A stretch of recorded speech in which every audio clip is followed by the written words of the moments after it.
जय जय माई राधा कृष्ण माई जय माई राधा कृष्ण माई जय माई शिरडी साई माई। जय सद्गुरुनाथ महाराज की जय। जगतमाते राधे कृष्ण माई की जय। राधे कृष्ण ராதே கிருஷ்ணா ராதே கிருஷ்ணா. இப்போ நம்ம கோகுலத்தில் அடி எடுத்து வச்சுருக்கோங்க. இதாங்க கோகுலம். கோகுலம் என்றாலே கண்ணபெருமானுடைய திவ்யமான மங்களமான லீலா வினோதங்கள் நடந்த ஒரு அதி அற்புதமான ஒரு லீலா விபூதிகள் அடங்கிய ஒரு க்ஷேத்திரம். இந்த க்ஷேத்திரத்தில் தான் நம்மளுடைய வசுதேவர் இருக்கார் இல்லையா, அவர் குழந்தை பிறந்ததில்லையா மதுராவில் சிறைச்சாலையில், அந்த குழந்தைய அழைத்து கொண்டு வந்து விட்ட இடம் இதுதான். இப்போ அடியே ஒரு சின்ன ஒரு கோவில் கட்டுறோம் பாருங்கள்.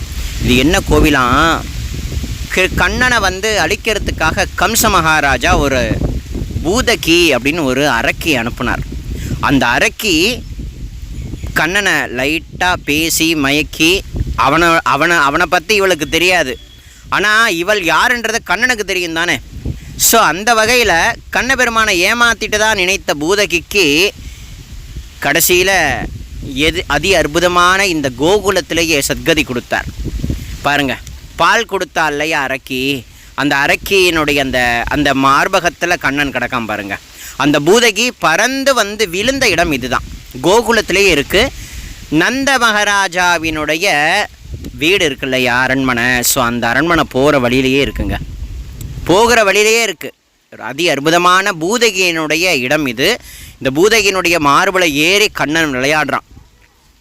பால் குடிக்கிறதுக்காக பால் கொடுத்து அதை விஷமாக்கி கண்ணனை கொல்ல வந்தவளுக்கு கோகுலத்திலேயே சத்கதி கொடுத்த பெருமான் நம்மளுடைய கிருஷ்ண பரமாத்மா. ஸோ இந்த இடம் அடியன் போன உடனே இருந்ததுனால இந்த லீலை அடியன் உங்களுக்கு சொல்கிறேன். இந்த போகிற வழியில் தான் கோகுலத்தில் இருக்கக்கூடிய நந்தகோபர் மற்றும் யசோதா இரண்டு பேருடைய அந்த அதி அற்புதமான பவனம் இருக்குது. அந்த பவனத்தில் தான் அதி அற்புதமான லீலா வினோதங்களில் பகவான் செய்தார். வெண்ணெய் திருடிய இடங்களாக இருக்கட்டும், கன்றுகளை மாடுகளை மேய்த்த இடங்களாக இருக்கட்டும், யசோதா கண்ணா இங்கே வாடா என்னை தேய்ச்சி குளிக்கணும்டா அப்படின்னு சொல்லி அவனை கொஞ்சி விளையாடி அவன் நிறைய குறும்புத்தனம் எல்லாம் பண்ணுவான். அந்த குறும்புத்தனம் எல்லாம் ஊர்க்காரங்கள்ட்ட காட்டுவான். அம்மா கிட்ட காட்டினா உதவிலும். ஆகையினால ஊர்க்காரங்கள்ட்டெல்லாம் காட்டும் பொழுது ஊர்க்காரங்க எல்லாரும் ஓடி கண்ணனை குறை சொல்லி திட்டி தீர்த்த இடம் இப்போ நம்ம போகிற ஒரு அதி அற்புதமான இடம். கண்ணபெருமானுடைய சுவாச காற்று அது பார்த்தீங்க அப்படின்னா, கண்ணன் பிறந்ததுலேருந்து ஒரு 5 வருஷ காலம் இந்த இடத்துல இருந்து கொண்டு அதி அற்புதமான லீலா வினோதங்களை புரிஞ்சிருக்கார். இப்போ நம்ம வந்துட்டோம். எங்கே வந்திருக்கோம்னா, நந்தகோபருடைய வீடு, அரண்மனை. கோகுலத்தில் கண்ணபெருமான் 1 வயதிலிருந்து 5 வயது வரைக்கும் வாழ்ந்த கண்ணபெருமானுடைய திருவடி ஸ்பரிசம் அப்பப்பா சொல்ல முடியாது. ஏன்னா இந்த இடங்களில் போய் நின்றால்தான் நமக்கு கண்ணபெருமானுடைய மகத்துவமானது ரொம்ப புரியும். நம்ம தூரத்தில் நின்று கொண்டு பாகவதம் படிக்கலாம், கிருஷ்ணலீலா வினோதங்களை அனுபவிக்கலாம். ஆனால் இந்த இடத்துக்கு நின்றாலே அந்த அனுபவம் நமக்கு நல்ல தாராளமாக கிடைக்கும். கண்ணன் இருக்கும் பொழுதே இருந்த மரம் இன்னமும் பாதுகாக்கப்படுது. 5000 வருடங்கள் கழித்து இருக்கக்கூடிய மரம். ஸோ இது உள்ளதான் கண்ணபெருமானுடைய அதி அற்புதமான அந்த திருவடிப்பட்ட கண்ணன் வெண்ணெயெல்லாம் திருடி தின்பாந்து இல்லையா. இது யசோதாவினுடைய மாளிகை, நந்தகோபருடைய மாளிகை. இங்கே வீட்டில் நிறைய கண்ணனுக்கு யசோதா மாதா தயிர் கடைஞ்சி வெண்ணெய் கடைஞ்சி கொடுப்பாள். அவன் என்ன பண்ணுவானா, ஒவ்வொரு தூணுலையும் தேய்ப்பானான். இப்போ அந்த தூணை நீங்கள் தரிசனம் பண்ண போகிறீங்க. அந்த தூணை அப்படின்னு உங்களுக்கு காட்ட போகிறேன். இங்கே தான் ஸ்ரீ கிருஷ்ண பரமாத்மாவான அந்த சிறிய குழந்தைக்கு திருநாமம் சூட்டப்பட்ட இடமும் இந்த இடம்தாங்க. இது கோகுலம். கிட்டத்தட்ட பல கிலோமீட்டர் தூரமாக பட் ஆனால் நமக்கு கிடச்சிருக்கிறது இந்த தூணெலாம் இருக்குது பார்த்தீங்களா. இதோ பாருங்கள், வசுதேவர் கண்ணனை அழைத்து கொண்டு விட்ட இடம் இதுதான். இதில் இருக்கிற ஒவ்வொரு தூணையும் பாருங்கள். இந்த ஒவ்வொரு தூணுமே கண்ணனுடைய ஸ்பரிசம் பட்ட தூண். எல்லாரும் ஆலிங்கனம் பண்ணுவாங்க. இங்கே வந்தாலே அதை பாருங்கள் ஆலிங்கனம் பண்ணிக்கிறாங்க இல்லையா, அடியேனும் ஆலிங்கனம் செய்து கொண்டேன். ஏன்னா கண்ணபெருமானுடைய அந்த திருக்கர ஸ்பரிசம், வெண்ணெயை தின்னுட்டு நம்மளாம் எப்படி சில நேரங்களில் நம்ம உடம்புல ஒரு ட்ரெஸ்ஸில் தொடச்சிப்போம், அதே மாதிரி கண்ணபெருமானை தொடச்சிக்கிட்டு இந்த தூணில் தொடச்சிருவானாம். அதனால் அதே வளவளப்பு இன்னும் இருக்குது. உள்ளுக்குள்ளே கிருஷ்ண பரமாத்மாவிற்கான சன்னதி இருக்குது. அந்த சன்னதியை நீங்கள் தாராளமாக தரிசிக்கலாம்.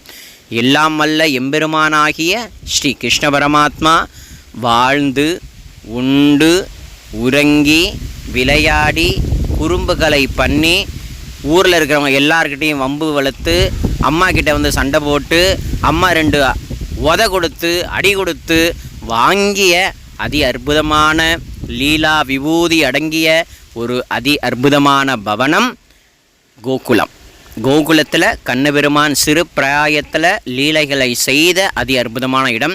இப்போ அடின்னு ஒரு இடம் காட்டுறோம் பாருங்கள். இங்கு தான் கிருஷ்ண பரமாத்மாவிற்கும் பலராமனுக்கும் திருநாமம் சூட்டப்பட்ட இடம் அப்படின்னு இங்கே இருக்கக்கூடிய பக்தர்கள் சொன்னாங்க. ஸோ இந்த இடம்தான், இந்த இடத்துல தான் தொட்டிலை போட்டு கிருஷ்ணா பலராமா அப்படின்னு சொல்லக்கூடிய இந்த நாமங்கள் அழகாக சூட்டப்பட்ட அதி அற்புதமான இடம். ரொம்ப பரமபாக்கியங்க. இதெல்லாம் யாரால் கிடச்சிது அப்படின்னா குருநாதருடைய பரம கருணை. அந்த குருநாதனுடைய பரம கருணையினால தான் அடியேனுக்கு இந்த பரம பாக்கியம் கிடச்சிருக்கு. அதுவும் ராதா கிருஷ்ண மாயி என்னுடைய தாய், அவளுடைய அருட்பார்வை தான் என்னை இந்த பிருந்தாவனத்துக்கு, கோகுலத்துக்கு, மதுராவுக்கு, கோவர்த்தனத்துக்கு, பர்சானாக்கெலாம் இழுத்து கொண்டு போய் இவ்வளவு லீலா விபூதிகள் நடந்த புனிதமான க்ஷேத்திரங்களை தரிசனம் பண்ண வச்சுது. நம்ம தமிழ்நாட்டில் இருக்கக்கூடிய சாதுக்களான ஒவ்வொரு தூணையும் நல்லா தரிசனம் பண்ணிக்கிங்க. அப்படியே நீங்களே இந்த வீடியோவில் இருக்கிறத போல் பாவித்து கொண்டு ஆலிங்கனம் செய்து கொள்ளுங்கள் தயவு செய்து. ஏன்னா இதெல்லாம் கிடைக்காது. மனுஷ ஜென்மா எடுத்துட்டோம். இந்த மனுஷ ஜென்மாவை புனிதமாக்கி சத்கதி கொடுக்கக்கூடிய கண்ணபெருமான் வாழ்ந்த சிறு பிராயத்தில் சின்ன குழந்தையாக இருக்கிறச்ச தவழ்ந்த பூமி இந்த கோகுலத்து பூமி. ஆகையினால் நீங்கள் எல்லாரும் அவசியம் இந்த இடங்களெல்லாம் இந்த வீடியோ பதிவு மூலமாக தரிசிக்கணும். 2027 மார்ச் மாதம் அடியன் பக்தர்களை, நிறைய பக்தர்களை அடியன் இந்த இடங்களுக்கெல்லாம் அடியன் அழைத்து கொண்டு போக போகிறேன். நீங்கள் எல்லாரும் விருப்பம் இருந்தால், வாய்ப்பு இருந்தால் நீங்கள் வரலாம். இந்த கோகுலம் இது ஒரு நந்தகோபருடைய வீடு. இந்த வீட்டுக்கு பேக் சைட்லலாம் நிறையா கோமாதாக்கள் இருக்கக்கூடிய இடங்கள் எல்லாம் இருக்குது. ஸோ அந்த வகையெல்லாம் போனோம்னா ஒரு லீலை நடந்துச்சு தெரியுமா உங்களுக்கு? தாமோதர லீலை அப்படின்னு சொல்லக்கூடிய ஒரு லீலை இருந்திருக்கு. அது என்ன தாமோதர லீலை அப்படின்னு நீங்கள் கேட்டிங்க அப்படின்னா, கண்ணபெருமான் அடம்பிடிச்சான். அடம்பிடிச்சதுக்கப்புறம் அம்மா கட்டி போட்டாங்க. கட்டி போட்டு அடங்கலை. அதனால் ஒரு உரலில் கட்டி போட்டாங்க தெரியுமா? ஒரு உரலில் கட்டி போட்டாங்க. அவன் சின்ன குழந்தை தட்டு தடை மாதிரி இந்த உரலோடு இழுத்து கொண்டு போய் 2 மரம் இருந்து தான் அந்த 2 மரத்தை இடுக்கில் புகுந்தானா உரலில் நல்லா 2 மரமும் மாட்டிக்கிச்சு. மரமே கீழே சாய்ந்து தான். அதுலேருந்து தேவர்கள் அதுலேருந்து தனக்கு சத்கதி கொடுக்க கண்ணபெருமான் செய்த லீலையாக பாவித்து கொண்டு அந்த மரங்களே தேவர்களுடைய ரூபமாக இருந்து இந்த லீலைக்காக காத்து கொண்டிருந்தார்கள். கடைசியில் அந்த லீலை நடந்ததுனால கண்ணபெருமான் அந்த சிறு குழந்தையாக இருக்கும் பொழுதே அந்த 2 தேவர்களை அந்த சாபத்திலேருந்து விடுவிச்சாராம். அந்த லீலை நடந்த இடமும் இப்போ அப்படின்னு உங்களுக்கு தரிசிக்க வைக்க போகிறேன். அதி அற்புதமான இடம், தாமோதர லீலை நடந்த இடம். அது மட்டும் இல்லை, இங்கே நந்தகோபருக்கும் யசோதாவுக்கும் சின்ன சன்னிதானம் இருக்குது. அங்கே கண்ணபெருமான் அதி அற்புதமான முறையில் எழுந்தருளி இருக்கிறார். இங்கு வரக்கூடிய ஒவ்வொரு பக்தர்களுடைய திருவாக்களையும் ராதே கிருஷ்ணா, ராதே கிருஷ்ணா, ராதே கிருஷ்ணா, ராதே ராதே கிருஷ்ணா, ராதே ராதே கிருஷ்ணா, இந்த இடங்களெல்லாம் கண்ணனுடைய திவ்ய திருஷ்டி பட்ட இடம். கண்ணன் இந்த இடங்களெல்லாம் நடமாடி இருக்கார். கண்ணபெருமானுடைய சுவாசமெல்லாம் இந்த இடத்துல நிறைஞ்சிருக்கு. கண்ணபெருமானுடைய லீலா விபூதி இன்றைய அளவும் இந்த இடத்துல நடந்து கொண்டு இருக்கு. இப்போ அடியன் அந்த தாமோதர லீலா நடந்த ஒரு இடத்துக்கு அடியன் போகிறேன். அது ஆப்போசிட்டில் இருக்குது பாருங்கள். இந்த மரங்கள் எல்லாம் கொடுத்து வைத்தது இந்த கோகுலத்தில். இந்த கோகுலத்தில் கண்ணபெருமானுடைய அதி அற்புதமான இந்த நந்த பவனத்தில் இந்த மரமெல்லாம் அதி அற்புதமான முறையில் எழுந்தருளி இருக்கிறதெல்லாம் இவர்களெல்லாம் மரமா அப்படின்னு நினைக்கிறதா இல்லை தேவர்களாக நினைக்கிறதா நமக்கு தெரியல. ஏன்னா இதெல்லாம் பார்க்கிறதே ஒரு அதி அற்புதமான ஒரு விசேஷம். ஸோ இப்போ நம்ம இந்த தாமோதர லீலை நடந்த இடம் சின்ன சின்ன ஃபோட்டோலாம் இருக்கும் இந்த இடங்களில். இப்போ நீங்கள் பார்க்கலாம். ஏன்னா இதெல்லாம் வந்து வரப்பிரசாதம். எனக்கு வந்து கோபால வல்லிதாசருடைய வழிகாட்டுதல் மூலமாகத்தான் அடியன் வந்து இந்த இடங்களெல்லாம் தரிசனம் பண்ணதை பாருங்கள். அழகாக இடுப்பில் கட்டி விடுறா, அழகாக அந்த 2 மரஸ்வரூபத்தில் பகவான் வந்து இழுத்து கொண்டு போய் 2 மரத்துக்கும் மோட்சகதியை கொடுத்து தேவர்கள் அதிலேருந்து விடுவிக்கக்கூடிய அந்த சின்ன சின்ன ஃபோட்டோஸ்லாம் நீங்கள் இதில் பார்க்கலாம். உள்ளுக்குள்ளே ஒரு என்ன சொல்கிறது அப்படின்னா ஒரு உரல் இருக்குது. அந்த உரலை வந்து இவர்களே வந்து உருட்ட சொல்கிறாங்க. ஸோ அந்த உரலும் வந்து இது உள்ளே இருக்குது. அதை வந்து நீங்கள் அழகாக தரிசிக்கலான்ங்கிறதையும் சொல்லிக்கிறேன். இந்த ஒரு உரலை கையில் வச்சுருக்காரு பாருங்கள். கண்ணபெருமானுடைய இடுப்பில் இந்த உரல் இருக்கான். ஸோ அதை இழுத்து கொண்டு போகிறானாம் கண்ணன். ஸோ அது ஒவ்வொருத்தரும் வந்து இந்த உரலை வந்து ஆட்டி பறக்கலாம். இந்த ரெண்டு மரத்துக்கு இடையில் அந்த தேவர்கள் இருக்காங்க பாருங்கள். அந்த நடந்த லீலை நடந்த இடம்தான் இப்போ நீங்கள் பார்க்கக்கூடிய தாமோதர லீலா நடந்த இடம். தாமோதர லீலா நடந்த இடம் அதி அற்புதமான இடம். ஸோ கண்ணபெருமானுடைய ஒவ்வொரு நினைவுகளையும் நமக்கு கொடுக்கக்கூடிய இடம்ங்கிறத வந்து அடியேன் சொல்லிக்கிறேன். இதெல்லாம் வந்து பார்ப்பதற்கு கோடி புண்ணியம். இதெல்லாம் வந்து நினைத்து பார்த்தாலே நமக்கு வந்து ஒரு நல்ல விசேஷமான கிருபை கிடைக்கும். இதுக்கப்புறமா சைலெல்லாம் போனோம்னா நிறைய கோசாலையெல்லாம் இருக்குது. இந்த கோசாலை எல்லாவற்றிலுமே கண்ணபெருமானுடைய அந்த திவ்ய திருஷ்டியும் அவனுடைய திருவடி பாத துளியும் பற்றுக்கு. அதனால் இங்கே இருக்கக்கூடிய மண் துகள் எல்லாம் கண்ணபெருமானுடைய திருவடிப்பட்ட மண் துகள்களை. ஆகையினால் அதை அப்படியே தலையில் எடுத்து கொஞ்சம் நம்ம ஸ்பரிசமாக போட்டுக்கிட்டோம்னா அந்த கண்ணபெருமானுடைய கிருபையானது பரம கிருபையால் நமக்கு கிடைக்கும் அப்படின்றத வந்து அடியேன் சொல்லிக்கிறேன். இங்கே தான் கண்ணபெருமானுடைய எங்கே அழைத்து கொண்டு வந்து விட்டுருக்க பாருங்க. தேவர் வசுதேவர் வந்து தலையில் வந்து கிருஷ்ணனை சுமந்து கொண்டு வராங்க பாருங்கள். ஸோ இந்த இடத்துல தொட்டில்லாம் கட்டி கிருஷ்ணனை தாளாட்டி விட்ட இடமா.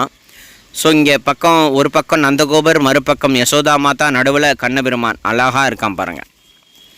இந்த இடங்களெல்லாம் பார்க்க காண கிடைத்தது என்ன புண்ணியமோ.